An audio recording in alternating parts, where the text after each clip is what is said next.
Fala aí pessoal, beleza? Bom, começando aqui mais um vídeo e mantendo a nossa série de vídeos a respeito de engenharia de software e arquitetura de software, hoje eu queria trazer um vídeo um pouco mais focado na parte de design patterns.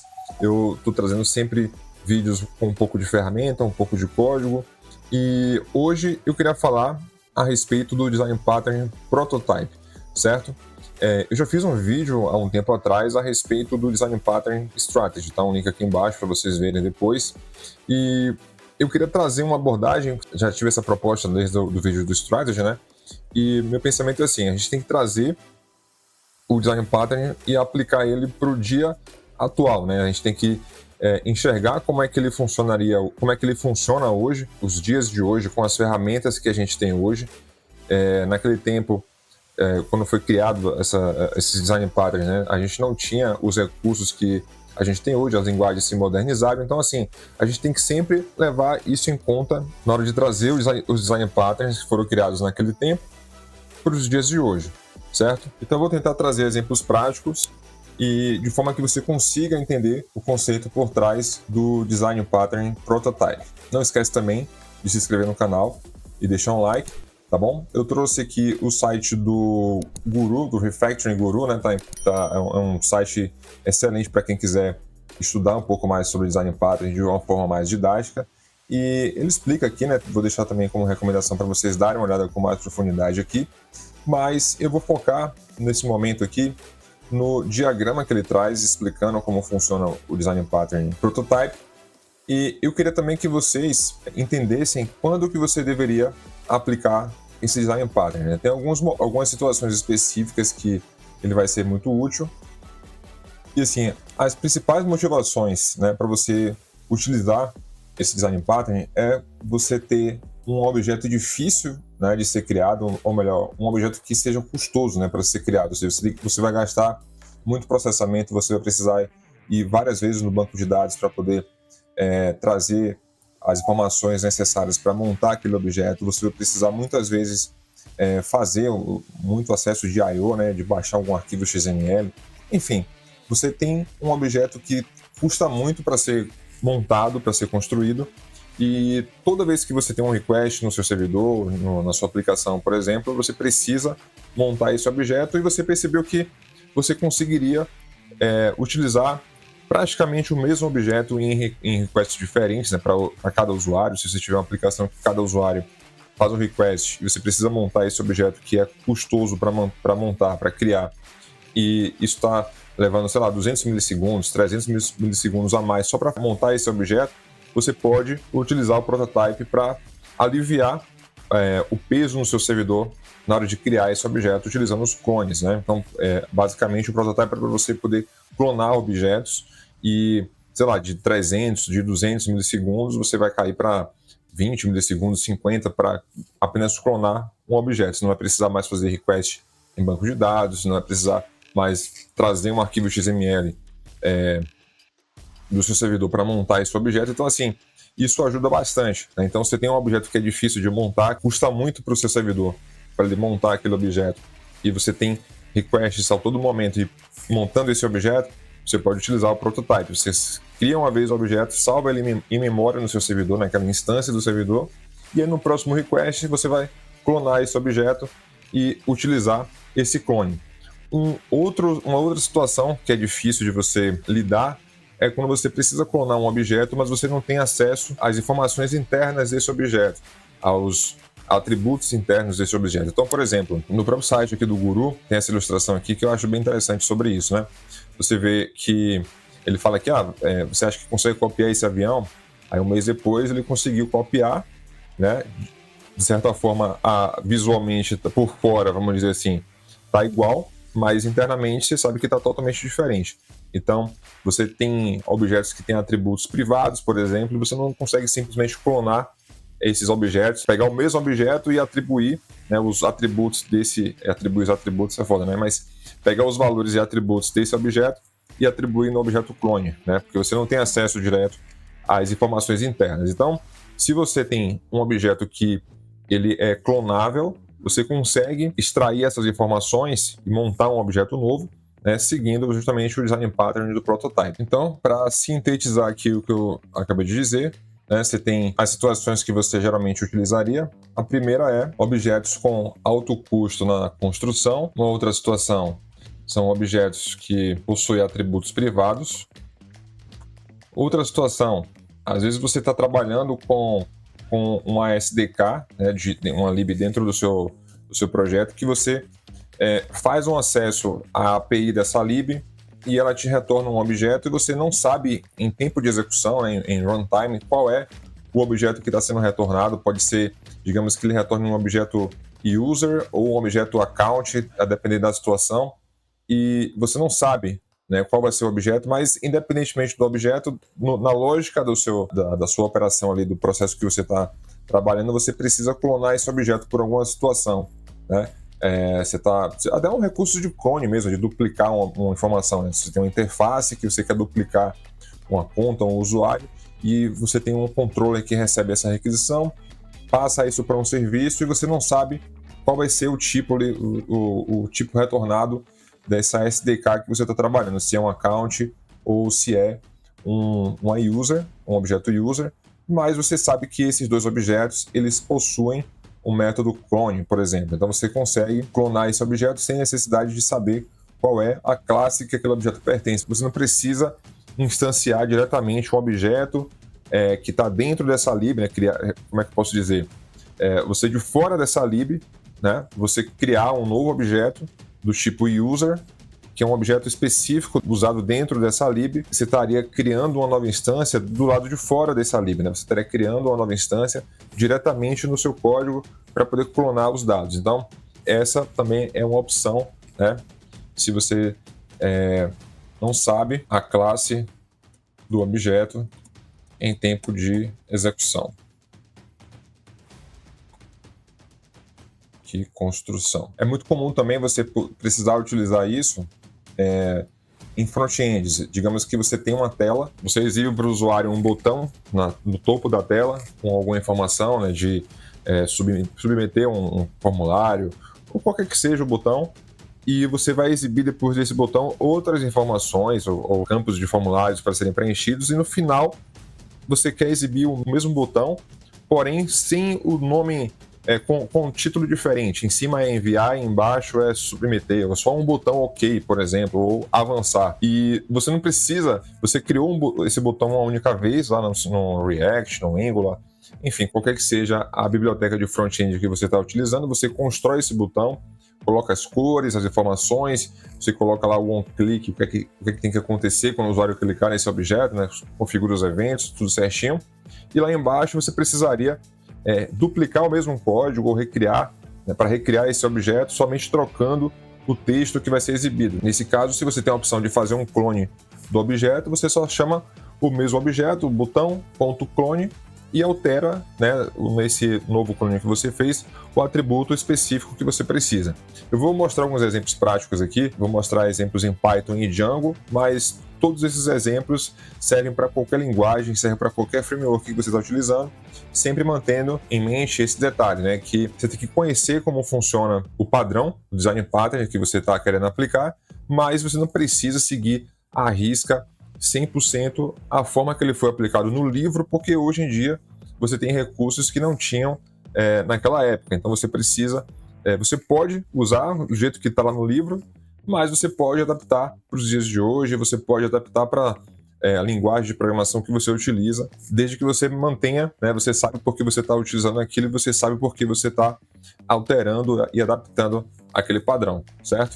Um exemplo prático que eu queria mostrar para vocês é essa biblioteca chamada Django Clone. Vou posicionar aqui melhor para vocês enxergarem. O que essa biblioteca faz? Ela basicamente adiciona uma funcionalidade de clone para os models, né, para dentro da biblioteca do Django, e isso facilita você clonar objetos, né, que são mais complexos. Então, eu vou pegar esse exemplo que está aqui e vou levar para o Excalibur aqui para a gente poder trabalhar melhor isso e entender o paralelo que você pode traçar entre como o padrão foi feito e como ele foi aplicado nesse exemplo. Nesse exemplo aqui você pode ver que eu trouxe o diagrama, né, que é utilizado como forma de explicação desse pattern, e eu estou trazendo aqui como é que é feito o uso desse Django Clone, né, dessa lib, e como ela foi feita, né, a partir do pattern aqui, prototype. Beleza, rapidamente você pode entender aqui que o model, aqui ele está importando, né,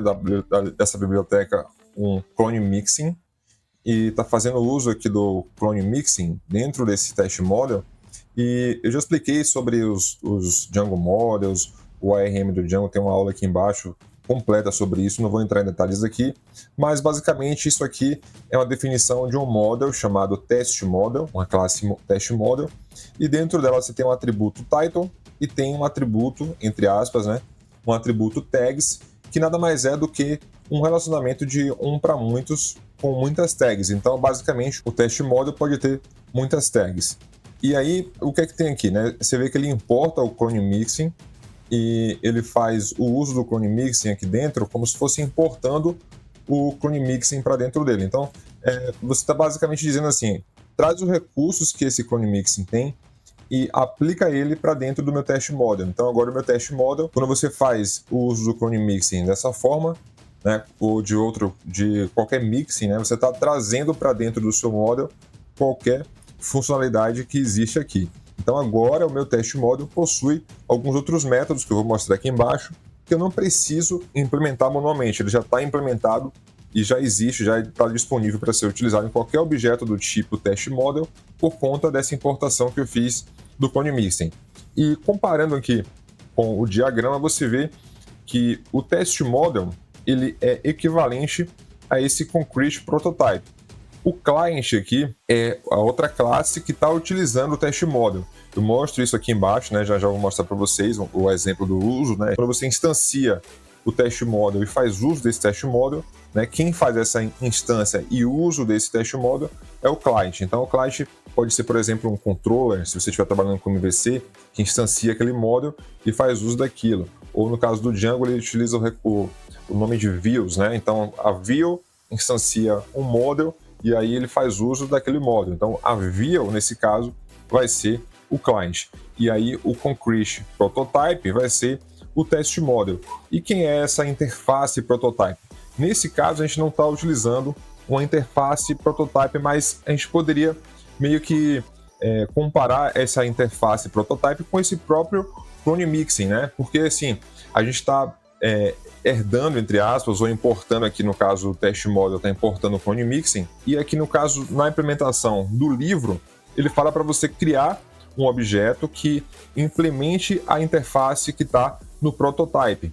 E no caso aqui, ele está definindo um método chamado clone, certo? Quando a sua classe faz uma implementação de uma interface, a sua classe é obrigada a implementar, a criar o corpo daquela classe. É quase também como o abstract, a classe abstrata aqui do próprio Python, certo? Mas eu não vou entrar também nesses detalhes, só tenha isso em mente, tá? Que aqui o concrete é a classe real, ele vai implementar o prototype, e aí no caso ele precisa ter um método clone, né, como você vê aqui embaixo, só que nesse caso aqui, como você está utilizando a interface, você precisaria criar o corpo do método dentro do próprio objeto concreto, obviamente, porque a interface é só uma definição, né, da assinatura do método. E aí o método em si mesmo, o corpo do método, o funcionamento do método clone seria criado dentro desse concrete.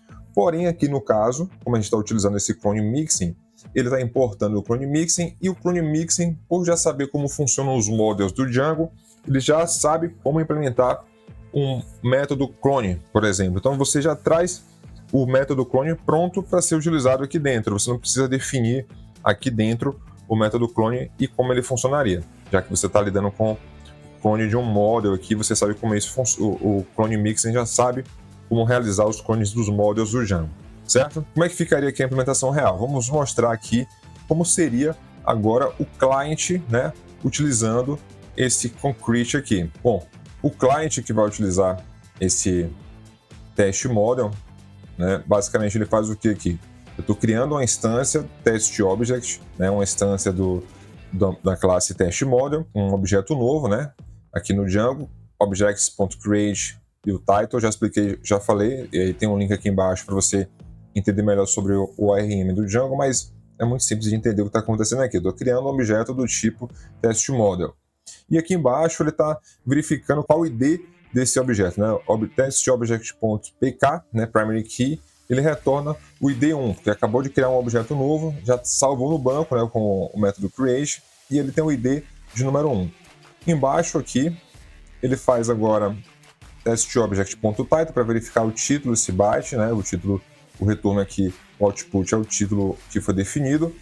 E aqui embaixo ele define algumas tags, ele chama aqui o método create. O método create ele vai criar, em cima do atributo tags, ele vai criar uma tag, né? Lembra que a gente tem aqui um para n de tags. Então, ele está criando aqui uma tag chamada man, uma outra tag chamada women e associando essas duas tags ao objeto testObject, beleza? Muito simples. E aí quando você chama o método tags.all, né, em cima desse testObject, ele te retorna um query set contendo todas as tags, né, como se fosse um array com as tags que foram criadas e associadas a esse objeto. Mais embaixo agora, ele está agora criando um clone, né, um testObject clone, a partir do objeto original. Só que você vê que aqui na definição, por isso que eu falo que você pode ajustar e adaptar para o seu caso sem nenhum problema, né? Ele tem um método clone, né? Assim, no livro ele chama de clone. E aqui ele está chamando de make clone. Tanto faz. Eu estou apenas chamando um objeto concreto, .make clone, e retornando esse clone para dentro do testObject clone, beleza? E mais embaixo você vê que esse clone ele tem o próprio ID, né? Se você chamar o primary key desse objeto clone, ele retorna 2 agora, porque ele sabe que tem que criar um objeto novo, não vai criar com o mesmo ID, tá? Um model novo no caso, né? Tá lidando com models, né? Banco de dados. Mais embaixo aqui, ele alterou o título e tal, mas enfim, todo o restante da implementação aqui é um detalhe que não importa tanto. O que importa é a própria lib, ela fez uso da ideia que tem por trás do prototype para poder implementar esse objeto. E aí você tem um conceito de shallow ou deep, né? Quando você faz um deep copy ou uma shallow copy, que é uma cópia superficial, ou uma cópia mais aprofundada, mais com todos os objetos relacionados também sendo copiados, sendo clonados. Então, para dar um exemplo mais claro, eu vou mostrar agora a própria lib que o Python tem, chamada copy, certo? E você pode utilizar essa lib aqui importando o copy, deixa eu deixar desse jeito aqui para ficar mais fácil. Pronto, você pode importar aqui o copy. No caso aqui, eu estou definindo o primeiro array como 1, 2, 3 e o segundo array como 4, 5, 6 e estou criando um terceiro array, né, englobando esses dois arrays para você entender o conceito de deep copy ou shallow copy, certo? Se você faz B, que é um novo array, né, o seu clone, vou chamar isso de clone, para ficar mais fácil, e vou chamar o A de original. Beleza, então eu tenho aqui um objeto original e um objeto clone. O clone, ele tem uma cópia do objeto original, e aí eu fiz o quê? Eu peguei o clone, alterei aqui os arrays que tem dentro do clone, né, para alterar o primeiro array na primeira posição, eu fiz uma alteração, então o número vai ser trocado pelo valor que tem aqui, troquei esse, né, e agora no clone, no segundo array dentro desse clone, eu vou alterar também o objeto na primeira posição e vou informar que eu também alterei esse objeto. Vamos rodar. O output você vê que tanto o print do objeto original como o objeto clone, você vê que ambos sofreram alteração, porque eu clonei ele, porém usando o shallow copy, né? Ou seja, a cópia rasa. Então o que acontece? Eu clonei o objeto, eu tenho dois objetos diferentes, o objeto original e o objeto clone, porém ambos estão apontando para a mesma referência de objetos, para o A1 e o A2 que já foi criado aqui em cima. Ou seja, quando eu alterar qualquer coisa no clone, o original também vai ser afetado e vice-versa, porque ambos estão apontando para os mesmos arrays que eu criei aqui em cima. Beleza? Agora, se você utilizar o método deep copy, em vez de apenas copy e rodar, você vai ver que o print do objeto original, ele mantém a referência para o array 1 e o array 2 que eu criei aqui em cima, porém, o print no objeto clone, ele mostra que os valores dos arrays foram alterados. Por quê? Porque na hora que eu chamei o clone dessa forma, ele clonou tanto o objeto principal, que é o array em cima, o array em si, e ele clonou também os objetos dentro desse array. Então, tanto o A1 como o A2 também foram clonados aqui.